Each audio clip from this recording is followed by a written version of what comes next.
विश्वामित्र का आगमन अयोध्यापति महाराज दशरथ के दरबार में यथोचित आसन पर गुरु वशिष्ठ, मंत्रीगण और दरबारीगण बैठे थे। अयोध्या नरेश ने गुरु वशिष्ठ से कहा, हे गुरुदेव, जीवन तो क्षण भंगुर है और मैं वृद्धावस्था की ओर अग्रसर होते जा रहा हूं।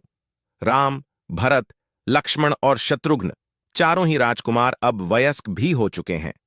मेरी इच्छा है कि इस शरीर को त्यागने के पहले राजकुमारों का विवाह देख लूं। अतः आपसे निवेदन है कि इन राजकुमारों के लिए योग्य कन्याओं की खोज करवाएं। महाराज दशरथ की बात पूरी होते ही द्वारपाल ने आर्षि विश्वामित्र के आगमन की सूचना दी। स्वयं राजा दशरथ ने द्वार तक जाकर विश्वामित्र की अभ्यर्थना की और आदरपूर्वक उन्हें दरबार के अंदर ले आए तथा गुरु वशिष्ठ के पास ही आसन देकर उनका यथोचित सत्कार किया। कुशलक्षेम पूछने के पश्चात राजा दशरथ ने विनम्र वाणी में आर्षि विश्वामित्र से कहा, हे मुनिश्रेष्ठ, आपके दर्शन से मैं कृतार्थ हुआ तथा आपके चरणों की पवित्र धूलि से यह राजदरबार और संपूर्ण अयोध्यापुरी धन्य हो गई। अब कृपा करके आप अपने आने का प्रयोजन बताइए। किसी भी प्रकार की आपकी सेवा करके मैं स्वयं को अत्यंत भाग्यशाली समझूंगा। राजा के विनयपूर्ण वचनों को सुनकर मुनि विश्वामित्र बोले, हे राजन, आपने अपने कुल की मर्यादा के अनुरूप ही वचन कहे हैं। इक्ष्वाकु वंश के राजाओं की श्रद्धा भक्तिगौ ब्राह्मण और आर्षि मुनियों के प्रति सदैव ही रही है। मैं आपके पास एक विशेष प्रयोजन से आया हूं, समझिए कि कुछ मांगने के लिए आया हूं। यदि आप मुझे वांछित वस्तु देने का वचन दें तो मैं अपनी मां आपके सामने प्रस्तुत करूं। आपके वचन न देने की दशा में मैं बिना कुछ मांगे ही वापस लौट जाऊंगा। महाराज दशरथ ने कहा, हे ब्रह्मर्षि, आप निसंकोच अपनी मांग रखें। संपूर्ण विश्व जानता है कि रघुकुल के राजाओं का वचन ही उनकी प्रतिज्ञा होती है। आप मांग तो मैं अपना शीश काटकर भी आपके चरणों में रख सकता हूं। उनके इन वचनों से आश्वस्त आर्षि विश्वामित्र बोले, राजन, मैं अपने आश्रम में एक यज्ञ कर रहा हूं। इस यज्ञ के पूर्णाहुति के समय मारीच और सुबाहु नाम के दो राक्षस आकर रक्त, मांस आदि अपवित्र वस्तुएं यज्ञ वेदी में फेंक देते हैं। इस प्रकार यज्ञ पूर्ण नहीं हो पाता। ऐसा वे अनेक बार कर चुके हैं। मैं उन्हें अपने तेज से श्राप देकर नष्ट भी नहीं कर सकता, क्योंकि यज्ञ करते समय क्रोध करना वर्जित है। मैं जानता हूं कि आप मर्यादा का पालन करने वाले आर्षि मुनियों के हितैषी एवं प्रजावत्सल राजा हैं। मैं आपसे आपके ज्येष्ठ पुत्र राम को मांगने के लिए आया हूं, ताकि वह मेरे साथ जाकर राक्षसों से मेरे यज्ञ की रक्षा कर सके और मेरा यज्ञ अनुष्ठान निर्विघ्न पूरा हो सके। मुझे पता है कि राम आसानी के साथ उन दोनों का संहार कर सकते हैं। अतः केवल 10 दिनों के लिए राम को मुझे दे दीजिए। कार्य पूर्ण होते ही मैं उन्हें सकुशल आपके पास वापस पहुंचा दूंगा। विश्वामित्र। बात सुनकर राजा दशरथ को अत्यंत विषाद हुआ। ऐसा लगने लगा कि अभी वे मूर्छित हो जाएंगे। फिर स्वयं को संभालकर उन्होंने कहा, मुनिवर, राम अभी बालक है। राक्षसों का सामना करना उसके लिए संभव नहीं होगा। आपके यज्ञ की रक्षा करने के लिए मैं स्वयं ही जाने को तैयार हूं। विश्वामित्र बोले, राजन, आप तनिक भी संदेह न करें कि राम उनका सामना नहीं कर सकते। मैंने अपने योग बल से उनकी शक्तियों का अनुमान लगा लिया है। आप निःशंक होकर राम को मेरे साथ भेज दीजिए। इस पर राजा दशरथ ने उत्तर दिया, हे मुनिश्रेष्ठ, राम ने अभी तक किसी राक्षस के माया प्रपंचों को नहीं देखा है और उसे इस प्रकार के युद्ध का अनुभव भी नहीं है। जब से उसने जन्म लिया है, मैंने उसे अपनी आंखों के सामने से कभी ओझल भी होने नहीं दिया है। उसके वियोग से मेरे प्राण निकल जाएंगे।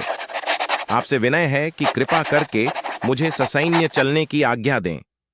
पुत्र मोह से ग्रसित होकर राजा दशरथ को अपनी प्रतिज्ञा से विचलित होते देख आर्षि विश्वामित्र आवेश में आ गए। उन्होंने कहा, राजन, मैं नहीं जानता था कि रघुकुल में अब प्रतिज्ञा पालन करने की परंपरा समाप्त हो गई है। यदि जानता होता तो मैं कदापि नहीं आता। लो, मैं अब चला जाता हूं। बात समाप्त होते होते उनका मुख क्रोध से लाल हो गया। विश्वामित्र को इस प्रकार क्रुद्ध होते देखकर दरबारी एवं मंत्रीगण भयभीत हो गए और किसी प्रकार के अनिष्ट की कल्पना से वे कांप उठे।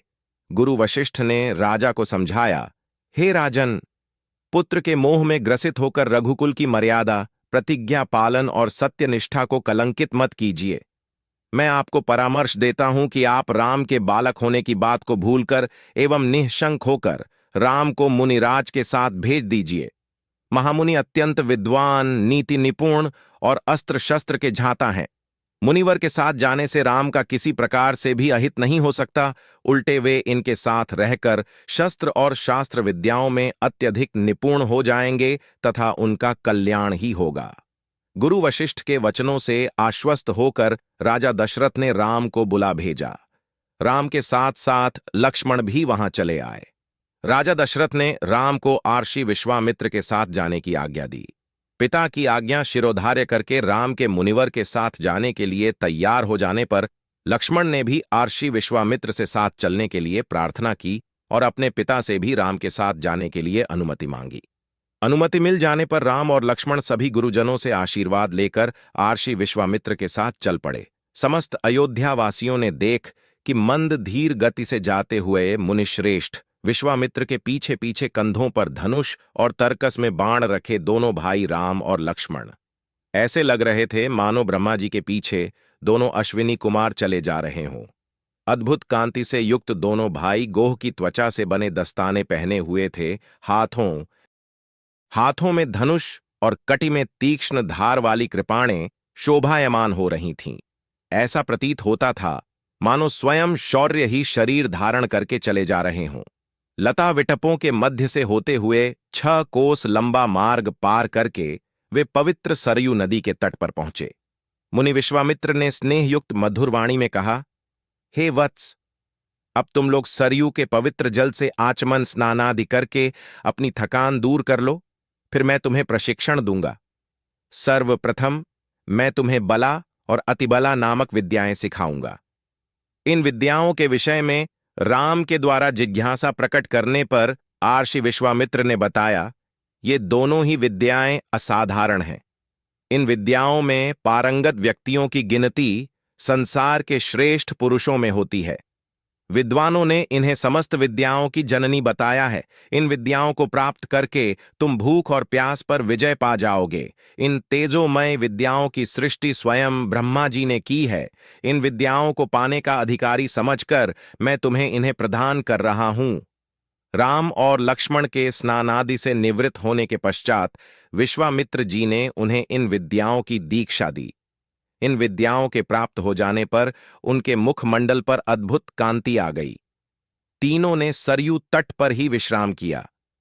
गुरु की सेवा करने के पश्चात दोनों भाई तृण शैयाओं पर सो गए।